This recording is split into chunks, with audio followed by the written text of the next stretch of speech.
Ibrahim alaihissalam menurut pakar-pakar sejarah lahir di daerah Kaldea, Mesopotamia, Irak di peta modern. Nampaknya ajaran Ibrahim itu bisa dikategorikan, bisa diringkas menjadi 3 saja.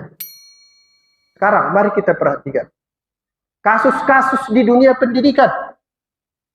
Kiai dianggap dukun, dukun dianggap kiai. Kasus yang terjadi terhadap umat Islam. Kenapa? Ada feodalisme di negeri kita ini. Asal yang membicarakan punya posisi dianggap benar. Itu keliru dalam ajaran agama. Al-Imam Al-Qushairi dalam tafsirnya Lataiful Isyarat, dia sebutkan ketika Bani Israel disuruh untuk innallaha ya'murukum an tazbahu baqarah, untuk menyembelih sapi. Katanya, sebenarnya rahasianya itu adalah membunuh sifat binatang yang ada dalam diri Bani Israel.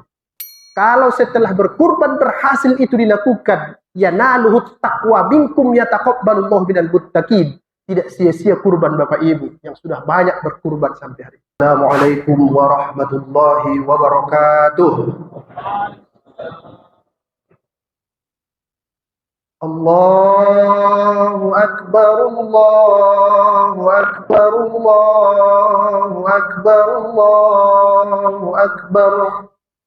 Allahu Akbar, Allahu Akbar, Allahu Akbar. Allahu Akbar, Allahu Akbar, Allahu Akbar, Allahu Akbar. Allahu Akbar kabiran walhamdulillahi katsiran wa subhanallahi bukratan wa asila. La ilaha illallah wa la na'budu illa iyyahu mukhlishina lahud-din walau karihal kafirun. Alhamdulillahi rabbil alamin. والصلاة والسلام على أشرف الأنبياء والمرسلين وعلى آله وأصحابه أجمعين. أوصيكم ونفسي بتقوى الله أيها المؤمنون فقد فاز المتقون. يا أيها الذين آمنوا اتقوا الله حق تقاته ولا تموتن إلا وأنتم مسلمون. Saudara-saudara yang berbahagia, jamaah salat Id, pada hari ini 2 juta penduduk bumi mengumandangkan takbir. 280 juta umat Islam mengumandangkan takbir. Bahkan kalau dilihat semuanya, hampir 2 miliar penduduk bumi ini sekarang mengumandangkan takbir. Allahu Akbar, Allahu Akbar, Allahu Akbar. Saudara-saudari sekalian, tidak bisa lepas pembicaraan Idul Adha dari seorang tokoh yang bernama Ibrahim alaihissalam. Orang akan berpikir pembahasan itu membosankan karena diulang-ulang setiap tahun. 1445 sampai 1446, 47 selalu Nabi Ibrahim yang dibicarakan. Tapi tahukah saudara-saudari sekalian, kalau bentuknya Ibrahim 69 tidak dihitung dengan domir atau kata ganti. Yang kalau itu dibahas semua, maka kita akan mendapat hikmah yang luar biasa dalam kehidupan. Orang akan berkata, itu kajian yang tidak relevan karena kita hidup di AI, di era artificial intelligence. Situ kelirunya manusia sekarang. Dia duga korupsi yang terjadi di negeri ini tidak ada kaitannya dengan ajaran Ibrahim alaihissalam. Padahal itu yang membuat dia miskin, susah setiap hari. Oleh sebab itu, saudara-saudara, mari kita rendahkan kembali hati kita. Mari kita dengarkan siapa ini sebenarnya Ibrahim. Kita lihat dari perspektif sudut pandang sejarah dan Al-Quran. Mudah-mudahan bermanfaat untuk kehidupan kita. Jamaah salat Id yang dirahmati Allah. Ibrahim alaihissalam menurut pakar-pakar sejarah lahir di daerah Kaldea, Mesopotamia, Irak di peta modern. Kurang lebih 4.000 tahun yang lalu. Menurut ahli bahasa, namanya bisa jadi terambil dari bahasa Arab, bisa juga orang yang mengatakan dari bahasa Arab dia sebut dari dua kata, abun dan rohim. Ab artinya ayah, rohim artinya penyayang. Berarti ayah yang penyayang. Pakar bahasa yang lain mengatakan tidak. Dia terambil dari bahasa Ibrani, Abram. Artinya bapak dari dua bangsa yang besar. Siapa itu? Mereka adalah suku bangsa Arab dan juga Israel. Nanti lahir dari Ishak. Itulah yang menurunkan Israel. Itu sebabnya dalam Al-Quran dia katakan, Yakub anak dari Ishak itu adalah Israel. Kullu ta'ami kana hillan li bani Israel illa ma harrama Israel. Imam Al-Qurtubi dalam tafsirnya Al-Jami' li Ahkamil Quran mengatakan Israel di situ adalah Yakub bin Ishak bin Ibrahim. Kemudian lahir yang kedua Ismail. Dari Ismail nanti menikah dengan suku Jurhum. Dari situ lahir Nabi Muhammad sallallahu alaihi wasallam. Mustaqrab. Berarti Ibrahim adalah bapak dari dua bangsa besar, yaitu bangsa Arab dan bangsa Israel. Saudara-saudari yang dirahmati Allah Subhanahu wa taala, itu dari segi sejarah. Baru kita lihat ke Al-Quran, beberapa ayat yang menceritakan tentang tokoh yang luar biasa itu. Tentu saja tidak bisa semua dibahas, melihat banyaknya kata Ibrahim dalam Al-Quran. Dalam pengamatan saya yang singkat, setelah melihat beberapa ayat di antaranya, dengan melihat buku Al-Mu'jam Al-Mufahras li Al-Fazil Quran, yang ditulis Fuad Abdul Baqi, nampaknya ajaran Ibrahim itu bisa dikategorikan, bisa diringkas menjadi 3 saja. Nampaknya begitu. Yang pertama, ajaran Ibrahim itu mengajarkan kepada manusia supaya berpikir dengan rasional. Jangan mudah percaya. Itu ajarannya yang pertama. Sekarang ini, saudara-saudari, kita hidup di era media sosial. Siapa saja bebas berbicara tentang agama. Ada yang mengklaim bisa bahasa-bahasa yang lain. Jangan mudah percaya. Karena ajaran Ibrahim dalam Al-Quran disebut, Alam tara ilal ladhi hajja Ibrahim fi rabbih an atahu Allahul mulk idh qala Ibrahim rabbiyal ladhi yuhyi wa yumit. Qala ana uhyi wa umit. Qala Ibrahim fa inna Allah ya'ti bisyamsi minal masyriq fa'ti biha minal maghrib fabuhital ladhi kafar. Ingat-ingat kembali wahai manusia, yang jarak kehidupanmu dengan Ibrahim kurang lebih 4.000 tahun yang lalu. Ketika Ibrahim berdebat dengan seorang raja, menurut Imam At-Tabari, namanya Namrud, dia katakan, kalau kamu betul-betul Tuhan, maka terbitkanlah matahari itu dari barat. Fabuhital ladzi kafar, maka dia yang mengaku Tuhan itu diam. Di sini saudara-saudari, mengajarkan kepada kita, jangan mudah percaya dalam hidup. Sekarang mari kita perhatikan kasus-kasus di dunia pendidikan. Kiai dianggap dukun, dukun dianggap kiai. Kasus yang terjadi terhadap umat Islam. Kenapa? Ada feodalisme di negeri kita ini. Asal yang membicarakan punya posisi dianggap benar. Itu keliru dalam ajaran agama.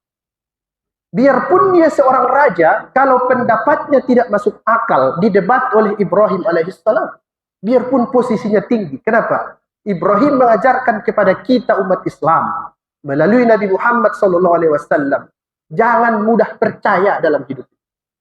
Harus ada logis rasional yang harus kita pertaruhkan supaya bisa sesuatu dipercaya. Karena saudara-saudara, salah satu penyakit umat Islam saat ini, apapun informasi yang tersebar di media sosial, semua diyakini, semua dijadikan pedoman hidup. Sehingga bingung untuk memilih skala prioritas. Tidak mengerti ini yang benar, ini yang salah. Nah, saudara, solusinya adalah belajar. Jangan tidak belajar. Anak-anak kita sekarang, generasi milenial, generasi Z, generasi Alpha, generasi Beta, generasi Delta, dan seterusnya. Ini kalau tidak diajarkan dari sekarang untuk berpikir logis dan rasional, ini akan menjadi umat yang terombang-ambing di masa depan. Karena mereka hidup dalam suasana artificial intelligence. 24 jam informasi masuk ke handphone dia. Bisa terombang-ambing. Ada satu negeri di dunia ini tidak mau disebut sebagai orang di luar Islam, tapi tidak pandai sholat.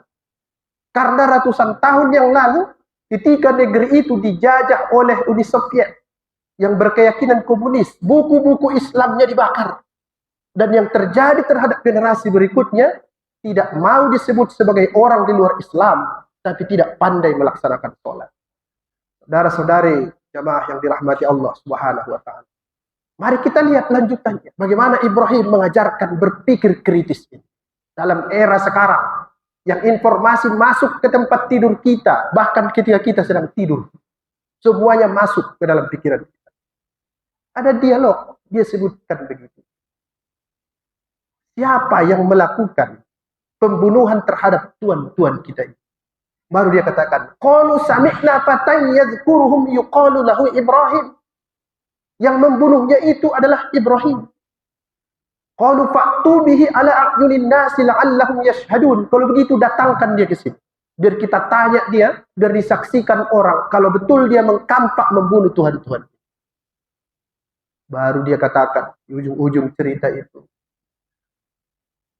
uffil lakum wa lima ta'buduna min dunillah. Sungguh aneh kamu ini. Tadi ku sebut bahwa yang membunuh itu adalah bal fa'alahu kabiruhum hadza, yang besar di antara mereka. Kamu tidak percaya. Kamu tidak percaya dia bisa membunuh yang kecil-kecil, tapi kamu sembah Tuhan yang begitu. Untuk membunuh itu aja dia tak sanggup, tapi kenapa kamu sembah? Apa yang disembah? Yang tidak bisa memberi manfaat, tidak bisa memberi mudarat. Ibrahim mengajarkan cara berpikir yang rasional kepada kita. Nah ini saudara-saudari, mari kita ajarkan ini kepada anak-anak kita sekarang. Jangan terpengaruh dengan media sosial, terdistraksi kata orang sekarang. Karena Ibrahim yang selalu kita bicarakan setiap tahun melalui Idul Adha, salah satu ajarannya adalah itu. Ada ayat-ayat Al-Quran yang lain yang menjelaskan tentang itu. Yang pertama adalah berpikirlah kritis di era media sosial. Kalau tidak, saudara-saudari sekalian, anak-anak kita tidak akan punya prinsip lagi dalam hidup ini. Terombang-ambing. Karena kita hidup di era algoritma. Mungkin bapak-bapak yang hari ini usianya 50, 60, 70 tahun tidak bisa membayangkan yang terjadi hari ini, bahwa sejak anak kita lahir dia sudah hidup dengan media sosial. Ini yang pertama. Allahu Akbar, Allahu Akbar, Allahu Akbar. Yang kedua, saudara-saudara sekalian, kalau dilihat dari celah-celah ayat Al-Quran yang menjelaskan tentang Ibrahim alaihissalam, di situ ada ajaran tauhid. Orang akan berkata, tauhid itu ajaran yang ketinggalan zaman. Tidak relevan dengan zaman sekarang. Karena sekarang serba canggih. Kita hidup di era transportasi informasi yang sangat cepat. Tauhid itu kajian yang usang. Khusus untuk orang-orang tua yang sakaratul maut. Tidak relevan dibicarakan. Tidak mungkin intelektual muslim yang pikirannya maju membicarakan tauhid. Keliru. Keliru sekali. Karena di tauhidlah yang bisa mengontrol manusia. Ini yang bisa menjaga manusia. Kalau dia punya harta, tidak sembarangan dalam hidup ini. Kalau dia punya kekuasaan, tidak mencuri uang rakyat. Tauhid modalnya. Orang sering berkata, umat Islam sibuk menceramahi untuk memperbaiki akhlak. Tapi orang barat menciptakan CCTV untuk mengontrol perbuatan buruk manusia. Tidak cukup. Yang paling kuat mengontrol manusia adalah bisikan nurani yang datang dari dalam dirinya, dan itu adalah tauhid, kepercayaan kepada Allah Subhanahu wa Ta'ala. Anak-anak muda kita sekarang asal mendengar kosakata agama, dia alergi. Dia lebih suka menyebutnya istilah teologi supaya keren ke barat-baratan. Tauhid dia tidak mau. Bahkan mendengar istilah agama saja dia anggap itu adalah kajian orang yang mau mati.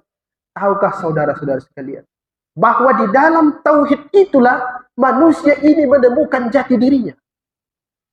Tidak mungkin manusia mengerti siapa dia kalau dia tidak sambungkan dirinya dengan Tuhan. Tidak mungkin manusia mengenal siapa dirinya kalau dia tidak sholat 5 waktu yang salah satu ajaran dari tauhid. Tidak bisa.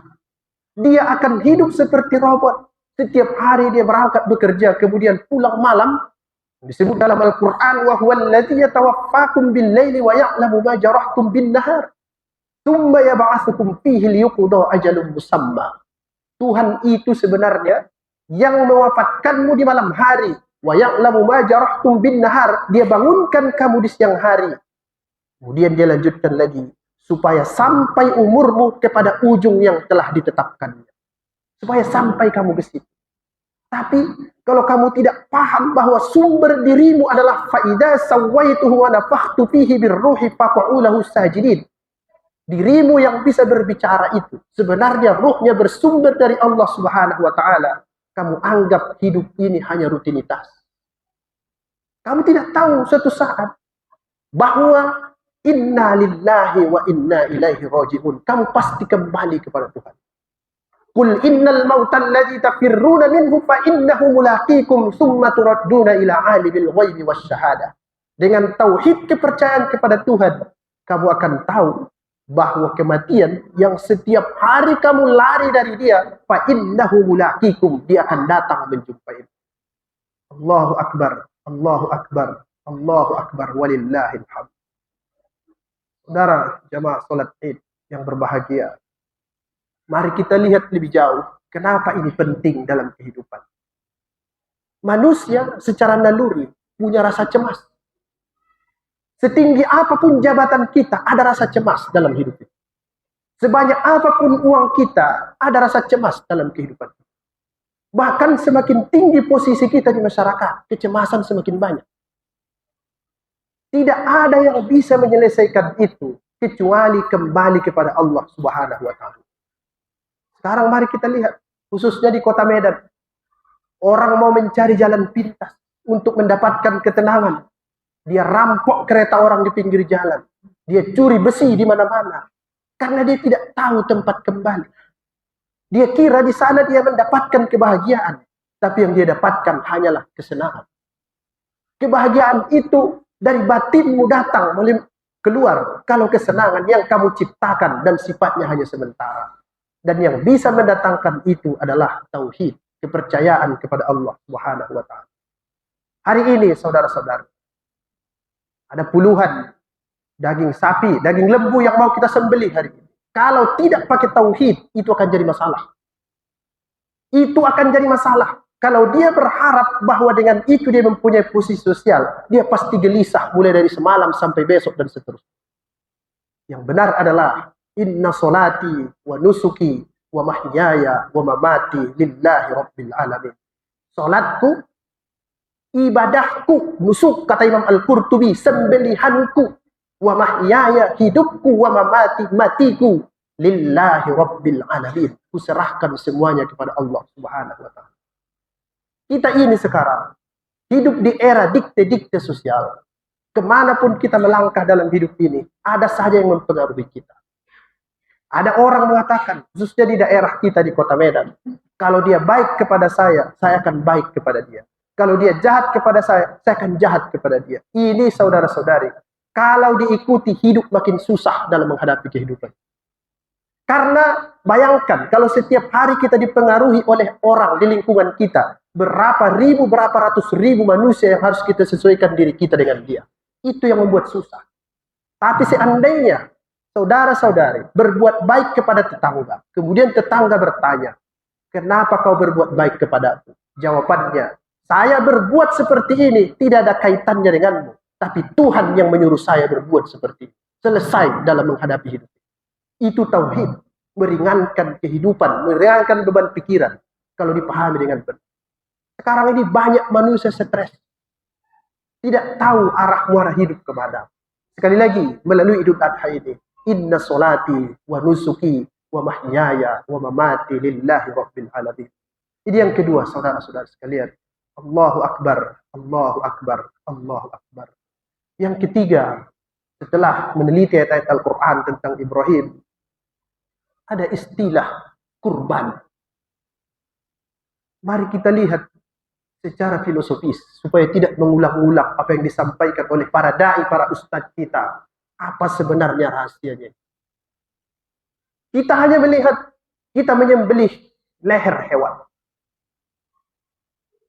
Al-Imam Al-Qushairi dalam tafsirnya Lataiful Isyarat, dia sebutkan, ketika Bani Israel disuruh untuk innallaha ya'murukum an tazbahu baqarah, untuk menyembelih sapi.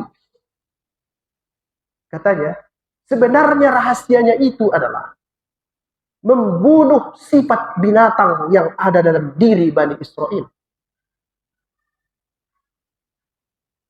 Lembu itu bisa jadi real, tapi nampaknya rahasia di belakang itu. Ketika kamu sembelih dia, bisa nggak kamu menyembelih sifat-sifat kebinatangan yang ada dalam diri? Kalau itu tidak berhasil, gagal kurban yang dilakukan setiap tahun. Dalam Al-Quran dia katakan, la yanalallaha luhumuha wala dima'uha walakin yanaluhu taqwa minkum. Tuhan tidak akan melihat darah yang kamu tumpahkan dan daging yang kamu bagikan, tapi yang dia lihat setelah itu, hidupmu lebih banyak mengerjakan yang baik atau yang buruk. Tuhan tidak lihat darah dan daging yang kamu tumpahkan dan yang kamu bagikan, tapi setelah itu yang dia lihat taqwa minkum, dirimu itu lebih baik atau lebih buruk setelah berkurban. Di dalam Al-Quran dia katakan, watlu alaihim naba'a bani Adam bil haqqi idh qarraba qurbanan fatuqbila min ahadihima wa lam yutaqabbal min al-akhar. Ingat-ingatkan juga manusia itu. Dulu kurang lebih 7.000-6.000 tahun yang lalu, ada dua anak manusia, anak Nabi Adam, idh qarraba qurbanan fatuqbila min ahadihima, dua-duanya berkurban. Fatuqbila min ahadihima, diterima satu, walam yutaqabbal minal akhar, satu tak diterima. Dalam tafsir-tafsir disebutkan nama mereka adalah Qabil dan Habil. Satu diterima, satu tidak. Yang tidak diterima dia katakan, la aqtulannak. Karena kurbanku ditolak, kurbanmu diterima, la aqtulannak, kubunuh kau. Baru dia katakan, korban ini, innama yataqabbalullahu minal muttaqin. Tuhan hanya menerima kurban yang muttaqin, dari orang yang bertakwa. Apa itu bertakwa? Imtisalu anil awamir wajtinabu nawahi. Berusaha setiap detik dalam kehidupan ini mengerjakan semua yang diperintah Tuhan dan berusaha sekuat tenaga menjauhi larangan. Kalau setelah berkurban berhasil itu dilakukan, yanaluhu taqwa minkum yataqabbalullahu minal muttaqin. Tidak sia-sia kurban Bapak Ibu yang sudah banyak berkurban sampai hari ini. Saudara-saudari yang dirahmati Allah Subhanahu wa taala. Sifat-sifat binatang ini hampir semuanya ada dalam diri manusia. Menurut ahli-ahli hewan, ahli-ahli binatang ternak, Al-An'am, mereka mengatakan paling tidak ada lebih 10 juta jenis binatang di dunia ini. Dan hampir semua sifatnya itu ada pada manusia. Sembelih itu hari ini. Lihat di sekelilingmu, ada binatang yang mau memikul makanan yang melebihi berat badannya, namanya semut. Hilangkan itu kerakusan. Jangan kamu ambil harta orang yang bukan hakmu. Sembelih itu mulai hari ini. Kalau tidak disembelih, gagal kurban. Ada juga binatang di dunia ini yang badannya besar, tapi pikirannya hanya makan siang malam. Kerbau. Hilangkan itu, sifat-sifat buruk yang seperti itu. Ada juga di dunia ini hewan, setelah dia berhubungan badan dengan pasangannya, dia bunuh jantannya. Sebagian dari jenis laba-laba. Habis manis, sepah dibuang. Sifat buruk. Ada juga di dunia ini hewan yang sifatnya sangat pendendam. Dia mengeluarkan madu yang sangat manis. Namanya adalah lebah. Hilangkan itu. Ketika nanti mengalir darah itu dari leher binatang yang disembelih, buang itu sifat-sifat buruk. Sembelih dia. Ada juga binatang di dunia ini yang kalau kita dekati dia baik sekali. Tapi ketika kita jauh, dia langsung mencuri ikan di belakang kita. Kucing. Sifat-sifat ini ada sama kita. Ada juga binatang di dunia ini, jalannya lurus tapi mulutnya berbisa. Dia berbisa, mulutnya berbisa. Ada juga di dunia ini hewan. Dia sangat setia, tapi dia sangat cerdas, tapi dia menjilat, namanya anjing. Ada juga makhluk Tuhan di dunia ini, hukumnya haram, tapi jalannya lurus, namanya adalah babi. Hati-hati dengan ini semua. Ada manusia di dunia ini punya prinsip yang tegar, tapi yang disampaikan adalah prinsip yang tidak sesuai dengan Al-Quran. Kita tengok dia luar biasa hebatnya menyampaikan argumentasi. Ada. Nah, saudara-saudari yang dirahmati Allah, silakan ditelusuri semua sifat-sifat hewan ini. Hari ini tugas kita adalah sembelih itu mulai hari ini. Kalaupun tidak berhasil 100%, minimal 75%. Kita terus bermuhasabah diri melalui Idul Adha itu. Karena saudara-saudara, yang paling pasti dalam hidup ini adalah mati. Yang paling pasti dalam hidup ini adalah mati. Sekali lagi, yang paling pasti dalam hidup ini adalah mati. Persiapkan itu dari sekarang dengan memperbaiki diri kita melalui Idul Adha yang kita lakukan setiap tahun. Allahu Akbar, Allahu Akbar, Allahu Akbar, walillahil hamd. Saudara-saudari yang dirahmati Allah, paling tidak ada 3 pelajaran yang kita harus petik dari sebagian ayat-ayat Al-Quran yang menjelaskan tentang Ibrahim alaihissalam. Yang pertama, bersikaplah kritis dalam hidup. Jangan mudah percaya. Jangan karena dia seorang kiai, dia seorang ustadz, dia seorang mubalik, semua ucapannya benar. Jangan begitu. Kita ini diajak berpikir oleh Ibrahim alaihissalam supaya cerdas umat Islam. Tidak mudah didoktrin kalau dasarnya bukan Al-Quran dan hadis Nabi Muhammad SAW. Berpikir logis, rasional dalam hidup. Jangan mudah percaya. Kemudian yang kedua, tauhid tanamkan dalam diri kita. Apa tandanya? Tandanya adalah kita merasa selalu dipantau oleh Allah Subhanahu wa taala apapun yang kita lakukan. Tanamkan itu dalam diri kita. Ini bisa redup, bisa padam. Salah satu caranya supaya itu hidup, hadiri majelis taklim, hadiri pengajian, datang khutbah Jumat, dengarkan nasihat-nasihat dari firman-firman Allah dan hadis-hadis Nabi Muhammad, supaya hidup cahaya itu, sehingga selalu merasa dimonitor oleh Allah Subhanahu wa taala. Kemudian yang ketiga, sembelih itu sifat-sifat hewani, sifat-sifat hayawan, sifat-sifat an'am yang ada dalam diri kita. Mari kita bayangkan nanti ketika darah itu mengalir, beginilah Tuhan, saya membuang sifat-sifat buruk dalam diriku, mudah-mudahan kurbanku ini engkau terima. Dengan cara itu, insya Allah bermakna Pak yang kita lakukan.